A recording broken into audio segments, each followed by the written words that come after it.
અનંત ચૌદસ. ભાદરવા સુદ ચૌદસ. શેષ શૈયા ઉપર પોઢેલા ભગવાન વિષ્ણુનું આ વ્રત છે. વ્રત કરનારી સવારે નાહી ધોઈ મંડપ બનાવો. તેમાં પવિત્ર જળથી ભરેલા ત્રાંબાના ઘડાનું સ્થાપન કરવું. ઘડાને 2 કપડાં બાંધવા. દર્ભની સર્પાકારે ભગવાન અનંતની મૂર્તિ બનાવી મોહિનીની મૂર્તિ સાથે જળમાં સ્થાપન કરી તેનું ષોડશોપચારે પૂજન કરવું. રેશમી દોરામાં સોનાના તાર ગૂંથી તેને 14 ગાંઠોવાળી હાથે ધારણ કરવો. 14 વર્ષે ગૌદાન તથા બ્રહ્મ ભોજન કરાવી વ્રતનું ઉદ્યાપન કરવું. તો આવો હવે અનંત ચૌદસની વાર્તા સાંભળીએ. ઘણા વર્ષો પહેલાં એક બ્રાહ્મણને બ્રાહ્મણી હતા. બ્રાહ્મણનું નામ સુમંત અને બ્રાહ્મણીનું નામ દીક્ષા હતું. તેમને એક પુત્રી હતી. પુત્રીનું નામ શીલા હતું. શીલાના ભાગ્યમાં દુઃખ લખાયેલું હતું. તેની મા દીક્ષા તેને નાની મૂકીને મરી ગઈ. સુમંતે થોડા સમયમાં બીજું લગ્ન કર્યું. તેની બીજી પત્નીનું નામ કર્કશા હતું. કર્કશા ખરેખર કર્કશા હતી. તે શીલા ઉપર ઘણું ઝેર રાખતી. કર્કશા ઠકરાણી થઈને ફરે અને દળવું, ખાંડવું, વાસણ માંજવા બધું અભાગી શીલાને માથે. શીલા ઘરકામમાંથી ઊંચી આવે જ નહીં. આટલું બધું કામ કરવા છતાં શીલાને જશને માથે જૂતિયા મળતા. બીજા જાય તો કર્કશા પેટ ભરીને ગાળો સંભળાવે. નિરાધાર શીલા બધું મૂંગી મોઢે સહન કરતી.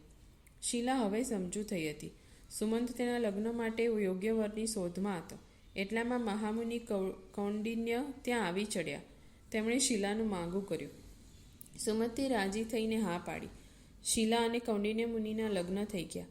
શીલાને સાસે વળાવવાનો સમય થયો. સુમંતે કર્કશાને કહ્યું, દીકરીને સાસે વળાવવાની છે તો દીકરી અને જમાઈને કાંઈક આપીએ તો સારું. ત્યાં તો કર્કશા તાડુકી ઉઠી. તમારી દીકરી કાજે મારું ઘર લૂંટાવી દેવું નથી. મારા ઘરમાંથી હું એક ફૂટી કોડી પણ આપવાની નથી. સુમંતની ઘણી ઈચ્છા હતી, પણ કર્કશાના કજી આગળ તેનું કાંઈ ન ચાલ્યું. આખરે સાસરવાસો આપ્યા વિના દીકરીને વિદાય કરી. કૌંડિન્ય મુનિ અને શીલા વેલમાં બેસીને જતા હતા. માર્ગમાં યમુના નદી આવી. કૌંડિન્યએ યમુના કાંઠે વેલ ઊભી રાખી અને બળદ છોડ્યા. શીલા પાણી પીવા નદીને આરે ગઈ. ત્યાં જુએ છે તો સરખી સહિયરો નદીને કાંઠે પૂજન કરતી હતી. શીલાએ પૂછ્યું, બહેન, તમે શાનું વ્રત કરો છો? છોકરીઓ બોલી, બહેન, અમે ભગવાન અનંતનું વ્રત કરીએ છીએ. ભગવાન અનંતનું વ્રત જે કરે છે એને કોઈ જાતનું દુઃખ રહેતું નથી. શીલાએ કહ્યું, બહેન, એ વ્રત મને આપો ને. ભલે. એક છોકરીએ રેશમી દોરાને 14 ગાંઠોવાળી કંકુથી રંગ્યો અને ભગવાન અનંતનું નામ લઈ શીલાને હાથે બાંધ્યો. થોડોક આરામ લઈ મુનિએ વેલ જોડી શીલા અને કૌંડિન્ય મુનિ વેલમાં બેસી પોતાને ઘરે આવ્યા. ભગવાન અનંતની કૃપાથી તેમના ઘરમાં કોઈ વાતની મણા રહી નહીં. તેમની સુખ સંપત્તિ દિવસે દિવસે વધતી ગઈ. એક દિવસ શીલાએ કહ્યું, નાથ, આ બધું ભગવાન અનંતના પ્રતાપે છે. શીલાની વાત સાંભળી કૌંડિન્ય રોષે ભરાયો અને કહ્યું, આ બધી સંપત્તિ મારા પરિશ્રમના લીધે છે. બંને વચ્ચે વાદ વિવાદ વધી પડ્યો. મુનિ ક્રોધે ભરાયા અને આવેશમાં શીલાના હાથથી અનંત વ્રતનો દોરો તોડી નાખ્યો. શીલાએ દોરાને ઝટ ઉપાડી લીધો અને દૂધમાં નાખ્યો. કૌંડિન્યને આજે વિપરીત બુદ્ધિ સૂજી હતી, એટલે તેણે દૂધમાંથી દોરો કાઢી ચૂલામાં નાખી સળગાવી દીધો. આજથી કૌંડિન્યનું ભાગ્ય પલટાયું. એક પછી એક સંકટો આવવા લાગ્યા. ઘડીમાં વેની સુખ સમૃદ્ધિ નાશ પામી. કૌંડિન્યની ભારે અવદશા બેઠી. પોતે કરેલા કૃત્ય માટે તે પસ્તાવા લાગ્યો. પણ હવે શું થાય? પોતાના પત્નીને આવી દુઃખી અવસ્થામાં જોઈ શીલાએ ધીરજ આપી અને કહ્યું, નાથ, ચાલો આપણે ભગવાન અનંતને શોધવા જઈએ. ભગવાન દયાળુ છે.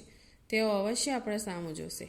પતિ પત્ની દ્રઢ નિશ્ચય કરી ભગવાનની શોધમાં ચાલી નીકળ્યા. વન વગડા ખૂંદતા ખૂંદતા તેઓ ઘણે ફર્યા, પણ ક્યાંય ભગવાન મળ્યા નહીં. પરંતુ હવે કૌંડિન્યનો નિશ્ચય હતો કે ભગવાન મળે તો જ પાછા ફરવું. જતાં જતાં માર્ગમાં એક આંબો આવ્યો. નવાઈની વાત એ હતી કે આંબાનું ઝાડ મોટું અને ઘટાદાર હોવા છતાં કોઈ પક્ષી તેના ઉપર વિસામો લેવા બેસતું નહીં. આંબાને જોયું. કૌંડિન્યએ પૂછ્યું, આંબા રે આંબા, ક્યાંય ભગવાન અનંતને જોયા? આંબો બોલ્યો, ભાઈ, મેં જોયા હોય તો હું ન પૂછત કે મેં એવા શાપ પાપ કર્યા હશે કે કોઈ ચકલુએ મારો વિસામો લેતું નથી. કૌંડિન્ય અને શીલા નિરાશ થઈ આગળ ચાલ્યા. રસ્તામાં એક ગાય આવી. કૌંડિન્યએ ગાયને પૂછ્યું, ગાય રે ગાય, ક્યાંય અનંત ભગવાનને જોયા? ગાય બોલી, ભાઈ, મેં ભગવાનને જોયા હોત તો હું જ મારા દુઃખનો ઉપાય પૂછત. મારા આચળ દૂધથી ફાટ થાય છે, પણ મારું દૂધ કોઈ પીતું નથી. કોણ જાણે મેં એવા શાપ આપ કર્યા હશે. તેઓ આગળ ચાલ્યા. વાટે જતાં એક બળદ મળ્યો. મુનિએ બળદને પૂછ્યું, બળદ રે બળદ, ક્યાંય ભગવાન અનંતને જોયા? બળદ બોલ્યો, મેં ભગવાન અનંતને જોયા નથી. જુઓ ને, ચારેકોર કેટલું લીલું ઘાસ છે, પણ મારાથી એક તણખુંય ખવાતું નથી. મેં એવા શાપ આપ કર્યા હશે. અનંત ભગવાન મળે તો એટલું પૂછતા આવજો. કૌંડિન્ય અને શીલા વનના પશુ પક્ષીઓને પૂછતા ચાલ્યા જાય છે, પણ ક્યાંય ભગવાન અનંતની ભાળ મળતી નથી. તેઓ ભૂખ, તરસ, થાક ને ઉજાગરાને લીધે આકળ વિકળ થઈ ગયા. કૌંડિન્યને હવે કોઈ આશા ન રહી. છેવટે તે નિરાશ થઈ આપઘાત કરવાના નિશ્ચય ઉપર આવ્યો. શીલા પણ થાકીને લોથપોથ થઈ ગઈ હતી. તે એક ઝાડ નીચે વિસામો લેવા બેઠી. ત્યાં તેને ઘસઘસાટ ઊંઘ આવી ગઈ. આ સમયનો લાભ લઈ કૌંડિન્યને એક ઝાડની ડાળીએ ગળા ફાંસો બાંધ્યો. કૌંડિન્ય જ્યાં ગળા ફાંસો ખાવા જાય છે, ત્યાં એક વૃદ્ધ બ્રાહ્મણ આવ્યો અને તેનો હાથ ઝાલી લીધો. બ્રાહ્મણે કહ્યું, હે ભાઈ, શા દુઃખે તું ફાંસો ખાય છે? તને શું દુઃખ છે? કૌંડિન્ય બોલ્યો, મારા દુઃખનો પાર નથી, પણ મારે ભગવાન અનંતના દર્શન કરવા છે. ભલે, કહી બ્રાહ્મણે કૌંડિન્યને ધીરજ આપી. બ્રાહ્મણ તેને પાતાળમાં લઈ ગયો. પાતાળમાં જઈને જુએ છે તો શંખ, ચક્ર, ગદા અને પદ્મ ધારણ કરી ભગવાન અનંત વિરાજેલા હતા. કૌંડિન્ય ભગવાનને જોઈ તેમના ચરણોમાં ઢળી પડ્યો અને ધ્રુસકે રોવા લાગ્યો. ભગવાને તેને આશ્વાસન આપી શાંત કર્યો અને કહ્યું, હે મુનિ, નિરાશ ન થાઓ. તમે 14 વર્ષ સુધી અનંત ચતુર્દશીનું વ્રત કરજો. તમારા સર્વ સંકટ દૂર થશે. સુખ સમૃદ્ધિ પામશો અને મૃત્યુ પછી તમને મોક્ષ મળશે. કૌંડિન્યને ભગવાનના વચનો સાંભળી આનંદ થયો. તેણે નમ્રતાથી આંબો, ગાય અને બળદની વાત પૂછી. ભગવાને કહ્યું, તે જે આંબો જોયો તે ગયા ભાવમાં બ્રાહ્મણ હતો. તે વિદ્યા ભણ્યો પણ કોઈને ભણાવે નહીં. એ પાપે તેની આવી દશા છે. જે ગાય જોઈ તે પૃથ્વી હતી અને બળદ જોયો તે ધર્મ હતો. લોકોના પાપે ધર્મ અને પૃથ્વીની આવી દશા થઈ છે. ભગવાનના આશીર્વાદ લઈ કૌંડિન્ય મુનિ ત્યાંથી ચાલી નીકળ્યા અને શીલા પાસે આવ્યા. તેમણે બધી વાત કરી. બંને જણા રાજી થઈ ઘરે આવ્યા અને અનંત ચતુર્દશીનું વ્રત લીધું. વ્રતના પ્રભાવે તેમની ગયેલી સંપત્તિ પાછી આવી. તેમને કોઈ વાતનું દુઃખ રહ્યું નહીં.